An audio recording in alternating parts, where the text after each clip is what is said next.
का जिम्मा संभालेंगे, ये बड़ी जानकारी इस वक्त मिल रही है। तो मसूद पेजेश्कियान के हवाले ईरान की कमान है, ये बड़ी जानकारी इस वक्त मिल रही है। ईरान के राष्ट्रपति देश का जिम्मा संभालेंगे और मसूद पेजेश्कियान के हवाले अब ईरान की कमान है, यानी कि अभी फिलहाल जो वहां के तमाम फैसले हैं, वहां जो स्थितियां हैं, उसको लेकर के ये बड़ी जिम्मेदारी उन्हें दी गई है। जी सर, आप कुछ कहना चाह रहे हैं माथुर सर? जो यहाँ पर चीज़ें उभर के सामने आ रही हैं विद्या, वो ये है कि अमेरिकन प्लॉट में जो सबसे कमजोर कड़ी है वो है रिजीम चेंज कैसे होगी।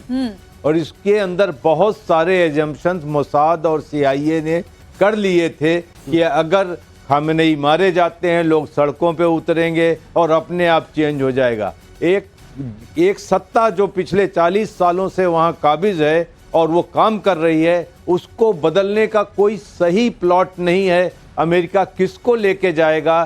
सड़कों से जो अशांति फैलेगी, क्या ईरान एक बार फिर इराक बन जाएगा, सीरिया बन जाएगा? क्या वो आपका इंटेंशन है?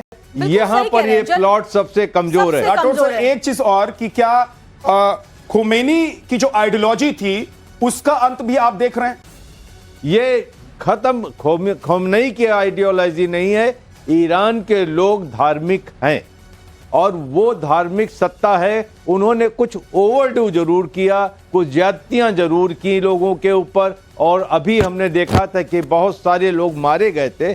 लेकिन एक सत्ता परिवर्तन के अंदर एक न उनके पास कोई कायदे का लीडर है जिसे वो प्रोजेक्ट कर सकते हैं, और उसकी वो कितनी स्वीकार्यता होगी? सड़कों के ऊपर एक अफरा तफरी का माहौल छोड़ के एक देश को विघटन के लिए छोड़ देंगे, वो तो कोई बात नहीं दिख रही है। जनरल माथुर, मैं आपसे समझना चाहूंगी, क्योंकि देखिए अब जिसको भी कमान मिल रही है वो भी, उसकी भी सोच, उसकी भी आइडियोलॉजी जाहिर तौर पर खामेनी जैसी ही है।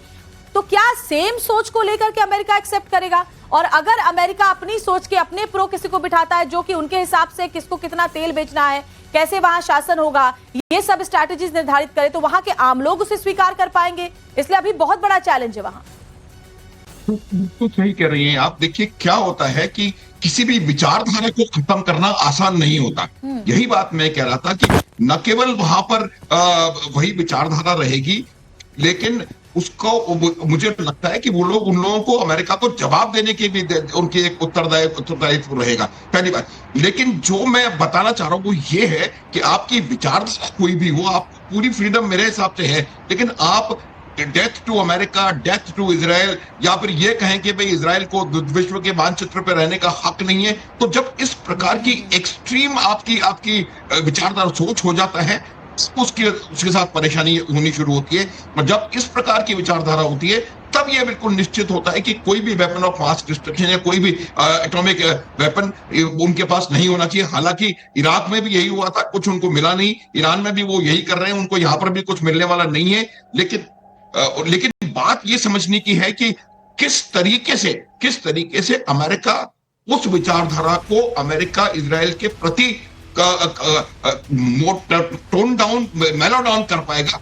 ये बहुत जरूरी इशू है। सर एक छोटा सा सवाल है माथुर सर, जिन वाहिदी को, जी हाँ, रियलिटी, वहां की जो ग्राउंड रियलिटी है उसको एक्सेप्ट करना पड़ेगा, जो भी ईरान में सत्ता में आए। सत्ता में जो वाहिदी है, जिनको की कमांडर इन चीफ बनाया गया है, जानकारी ये भी है कि वाहिदी को पहले से ही इसको लेकर के जो खामेनी की तरफ से निर्देश है वो दिए गए थे कि आप ग्राउंड जीरो पर जाएं, आप वहां पर ऐसे कमांडर्स तैयार करें ताकि अगर कल को हमला होता है और जो टॉप लीडरशिप है वो हट भी जाती है, तो ग्राउंड पर ऐसे कमांडर्स हो जो कि यंग हो, जेनजी के हो, और जो कि बहुत ज्यादा अपने कामों को लेकर अग्रेसिव हो। तो क्या उसका असर अब हम आगे देखेंगे? क्योंकि तैयारी वाहिदी को कमान देने के बाद समझ में आ रहा है कि हो चुकी थी पहले।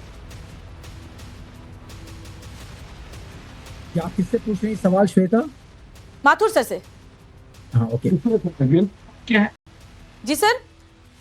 देखिए, ये बिल्कुल क्लियर है। आर्म्ड फोर्सेस जो होती हैं वो एक सिस्टम ड्रिवन तरीके से काम करती हैं। सिस्टम ड्रिवन ये होता है कि जब आपका कमांडर गया तो एक उसके लिए ऑलरेडी वहां पर तैयार दूसरा होता है, second in command, third in command. तो ये जो सिस्टम है that takes care of the leadership, यही वजह थी। ये देखिए, जब जिस तरीके से बिल्डअप हो रहा था और जिन उद्देश्यों को लेकर के ये पूरा बिल्डअप किया जा रहा था, उन उद्देश्यों में एक बहुत बड़ा उद्देश्य ये था कि वहां की मिलिट्री हायरार्की को और पॉलिटिकल हायरार्की को खत्म करना है। तो इसलिए जो सक्सेशन है वो पूरी तरह से पहले से प्लान करके रखा हुआ था। ये जो अभी नया आईआरजीसी के चीफ बने हैं, ये बहुत एक मंझे में मिलिट्री लीडर इसका है। अंदाजा इस बात से भी लगा सकते हैं कि कितना पिन पॉइंट अटैक किया गया कि अमेरिका और इजराइल ने जिन जगहों, जिन ठिकानों, जिस व्यक्ति को चाहा उसको एलिमिनेट कर दिया 24 घंटे के भीतर। अब आगे की परिस्थिति, आगे क्या होता है वो हम लगातार देखते रहेंगे, दिखाते रहेंगे, लेकिन 24 घंटे के भीतर एक बड़े ऑपरेशन को अंजाम देना, उस ऑपरेशन में आपने जो टारगेट किया था उसको फिक्स कर लेना। एक बड़ी खबर आ रही है, इजराइल पर ईरान के हमले लगातार जारी हैं। ईरान ने इजराइल के हाइफा में रॉकेट दागे हैं, अटैक किया है ईरान ने इजराइल के हाइफा में, जहां पर बम दागे गए हैं। रॉकेट के आसमान से उड़ते हुए और जमीन तक धराशायी होने तक की तस्वीरें सामने आ रही हैं। खामनेई के मौत के बाद बगदाद में प्रदर्शन शुरू हो गया है। यह बड़ी खबर, एक और बड़ी खबर है श्वेता। तो प्रदर्शनकारियों ने यूएस एम्बेसी में घुसने की कोशिश की है। तो ये लोकल प्रदर्शनकारी हैं जिन्होंने यूएस एम्बेसी में घुसने की कोशिश की है। तो बड़ी खबर, इजराइल में जहां एक तरफ हमले लगातार हो रहे हैं, वहीं यहां पर आप तस्वीरें जरा देखिए, बगदाद में प्रदर्शन हो रहे हैं और जो प्रदर्शनकारी हैं, जो खामनेई के समर्थक हैं, सपोर्टर हैं, वो खामनेई की मौत के बाद नाराज हैं, आक्रोशित है और उन्होंने यूएस एम्बेसी में घुसने की कोशिश की। हालांकि उन्हें वहां से तितर बितर कर दिया गया, हवाई फायरिंग भी की गई उनको वहां से भगाने के लिए। तस्वीरें आप देख लीजिए। दो तरीके से इस वक्त ईरान लड़ रहा है। एक तो उन देशों से जिसके जरिए ईरान पर अटैक किया गया, जो देश ईरान पर अटैक कर रहे हैं, और दूसरी लड़ाई ईरान के भीतर ही दो आइडियोलॉजी को लेकर चल रही है। एक वो आइडियोलॉजी जो खामनेई से पहले, और एक वो आइडियोलॉजी जिसको लेकर 40 साल तक सत्ता में रहे खामनेई। तो अंदर और बाहर दो लड़ाई इस वक्त ईरान में चल रही है और तीसरे मोर्चे पर दुनिया के बाकी देश खड़े हैं जो इस वक्त देख रहे हैं, क्योंकि अमेरिका किसी की बात सुनने को तैयार नहीं। क्योंकि इजराइल और अमेरिका के बीच जो डील हुई है ईरान के खिलाफ, वो डील अब आप देख रहे हैं कि राठौर सर, हम देख रहे हैं कि कैसे इस डील के बाद चारों तरफ सिर्फ और सिर्फ तबाही नजर आ रही है। आपको लग रहा है कि अफगानिस्तान या बाकी मुल्कों में जैसे अमेरिका ने अटैक किए, वहां सालों तक अमेरिका लड़ता रहा, उसके बाद अमेरिका को पीछे हटना पड़ा, यहां भी अमेरिका की स्थिति वही होने वाली है, या फिर जो बदलते वक्त के साथ लड़ाई लड़ने का तरीका है, ऑपरेशन का तरीका है, उस नए पैटर्न पर अमेरिका ने इस बार अटैक किया और इजराइल ने? देखिए, आप कह रहे थे कि अभी सिर्फ 24 घंटे हुए हैं ऑपरेशंस के, तो हम समझते हैं कि थोड़ा इसे और देखना चाहिए, थोड़ा धैर्य रखना चाहिए। सिचुएशन कैसे अनफोल्ड होती है कि ये हम अज्यूम करना है कि तुरंत रिजीम चेंज हो जाएगी, ऐसा नहीं होगा। लेकिन यहाँ पर मैं एक चीज़ देख रहा हूँ, अमेरिका और इजराइल जानते हैं कि आईआरजीसी के एलिमिनेशन के बगैर यहाँ पर सत्ता का चेंज होना मुश्किल है। अब आप देखेंगे कि आईआरजीसी के कमांड हेडक्वार्टर्स और उनके ठिकानों पर और मिसाइल भंडारों पर हमले तेज होने वाले।